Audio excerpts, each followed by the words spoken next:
Hey, this is Doug Field along with my co-host Brent Macy, and welcome back to this segment of Healthcare Consumerism Radio. We have a partner and friend at the Institute joining us right now, Perry Braun with Benefit Advisors Network. Perry, good morning. Good morning, Doug. How are you? Great. Good to have you. How's Ohio today? Beautiful and sunny today. We're enjoying some very, very nice summer and fall weather. Yeah, I'm a Buckeye that misses my home state this time of year, particularly as we come up on the fall and Buckeye weather. Plus, you got LeBron fever up there, too. So. Yeah, a lot of good things happening out here in Cleveland, Ohio. Yeah, you do. Perry, well, tell us the good things happening. Give our audience a backgrounder on Benefit Advisors Network, and then we'll move into this exchange discussion I'm excited to have with you. So. Well, thanks for the opportunity to join you today. Benefit Advisors Network was founded in 2002, and we consider ourselves a premier national network of independent employee benefit brokerage and consulting companies. Through our enterprise, we support the agencies in delivering leading tools and technologies and a series of subject matter experts so that they can deliver optimum results to their employee benefit customers. And we intentionally limit the number of affiliated memberships we have in the various markets, so we create a very dynamic and highly collaborative set of interactions within the agencies that comprise our membership. Yeah, I appreciate the invite in February to come and participate with you in a quality group of members and quality group of employer clients that your membership represents. So what do you see out there? What do you and your membership see as we're kind of right on the cusp of moving into probably one of the most hectic open enrollment periods in the recent history, and it's going to be that way for a couple of years, I believe. So what are you seeing as far as defined contribution exchanges and across the landscape of your members and their clients? And I think you're absolutely right. This is going to be a very, very hectic time, and I think the time to where the agencies got started is actually earlier now because of the early renewal time periods that folks introduced and implemented this time last year, given the uncertainty of what the mandate provisions were going to be implemented. So, yeah, I think it's a very hectic time, and I think there's a lot of things that are happening with the strategic and tactical elements of the clients that the agencies are working with. Fundamentally, I think clients are trying to determine just how important and how relevant benefits are for their employees that comprise their workforce.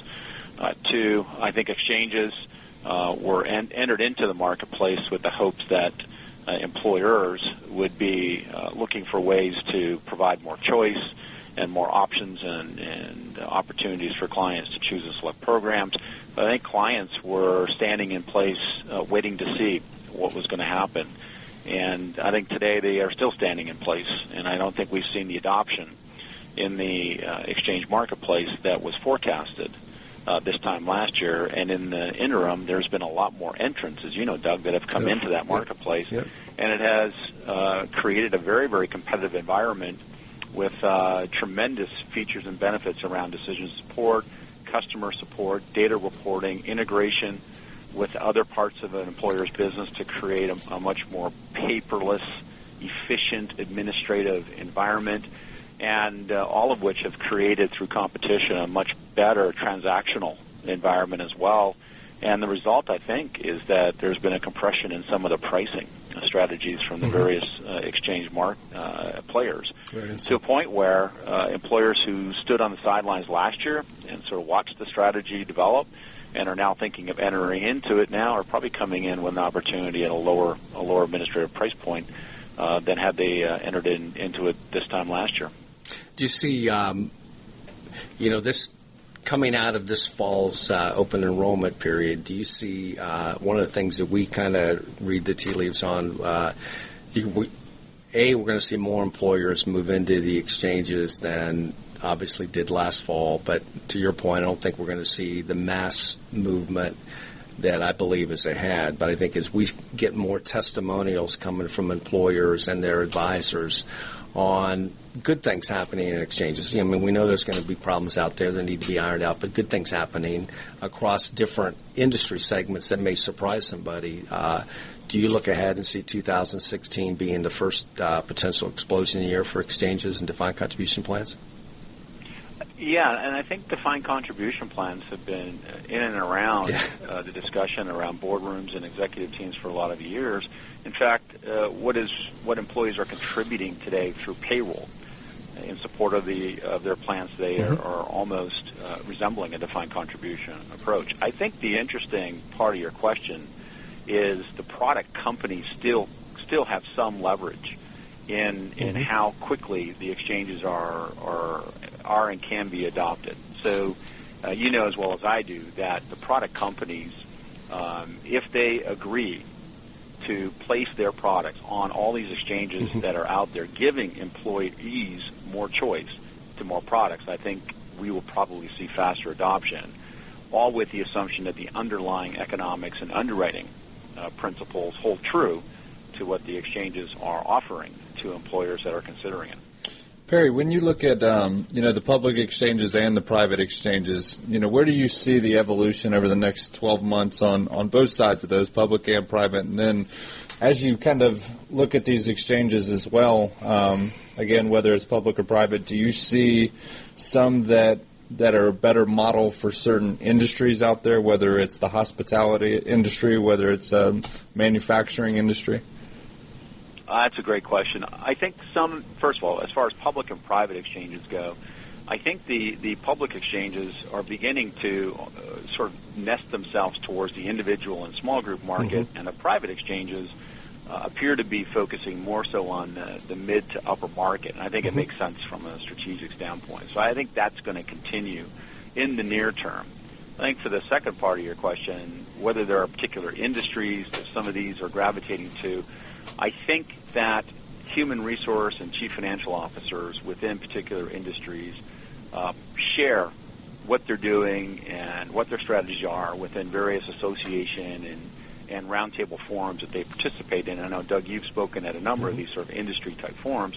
And if one of these peers to them have enjoyed success, testimonial, as you outlined before, with one of these service providers, then others are looking at them as well. And so I'm not sure there is today, to your question, Brent, a conscious evolution of one of these transaction providers doing very, very well in one of these industries, but I think there is some of that happening in the market today. Yeah, Perry, we've had other guests on and talk about this, and I think you mentioned this in your questionnaire. I'd be curious to what you and your membership see as it relates to health management and wellness. How is it going to survive, thrive in this exchange environment?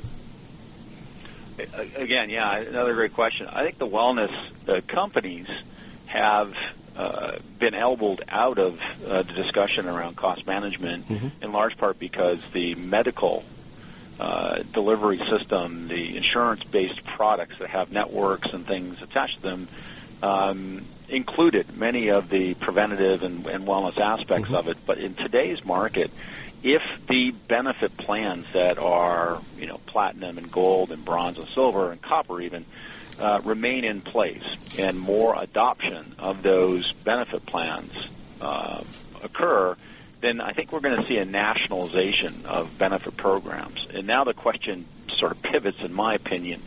If an employer wishes to distinguish themselves differently or differentiate themselves differently in order to attract and retain qualified employees outside of the pure benefit plan, now what makes them different? Is it comp and is it other types of things? And I think wellness programming can be repositioned or pivoted to become now a differentiating component of what an employer offers to an employee. And I think, and I remember you talking about this in some of your presentations as well, as we look at the generational differences from X through the millennials, each of them have a varying degree of importance or place a varying degree of importance on certain things like work-life balance. And I think to the millennials, these types of programs in wellness may be of an attractive component to join an employer group and or be retained as an employee with that employer. Yeah, and I think a lot of employers too, Perry, I don't know whether you agree or disagree with this, a lot of employers are sitting back and re-looking at health management and wellness and actually hearing the message about health and productivity within their organization, reduction of absenteeism, improvement of productivity across their workforce, and that message is starting to get through, to them. And I would agree with you, and I would add one more thing, and I believe that employers are trying to maximize what they can get out of the employee workforce that they have in place today. And as you know, employers have been standing on the sidelines measuring where they're investing their dollars until there's a little bit better certainty in the future as they see it. And so they haven't necessarily expanded their workforce, but they have been making investments now in their workforce to keep them healthier and productive, absenteeism, presenteeism, all these sort of metrics that have been evolving over time, in order to make sure that they take care of that very, very valuable asset that's producing a good and service that is doing well for these employers in the marketplace. Barry, we got about 2 minutes left before we're up against the next break, but wanted to kind of dip into the political spectrum here, the midterms that are coming up. It's going to be a big midterm election. What do you see based on these midterms with the healthcare industry specifically? I think right now, both the healthcare industry and the employers that are sort of measuring what's happening, I don't think there's going to be a lot of fundamental change in their strategies and or in their tactics. I think they're going to want to see what the outcome is from the election, and depending upon your game theory or your scenario, 2015 would represent a very small window of legislative opportunity to make sort of dramatic and big changes to what's in place, because we have a federal election that will be fast upon us in 2016. So my best advice and my best sort of forecast will be the status quo is the status quo, and there may be some things on the margin, but I believe what we have today is what we'll probably see is what we're going to have tomorrow, unless there are some big changes in things like tax policy and some very unique things in the business environment like regulation and regulatory aspects that may cause employers to make more dramatic changes. Well, Perry, we really appreciate you joining us today on the program. Let our audience know how they can find you, and if there's brokers, consultants out there looking to inquire about joining your organization. Thank you, and thanks for the time today. Please join us on our public website at benefitadvisorsnetwork.com, and all of our contact information is on there. All right, Perry, thank you so much for joining us again, and have a great weekend. To the rest of our audience, stay tuned for the next segment of Healthcare Consumerism Radio.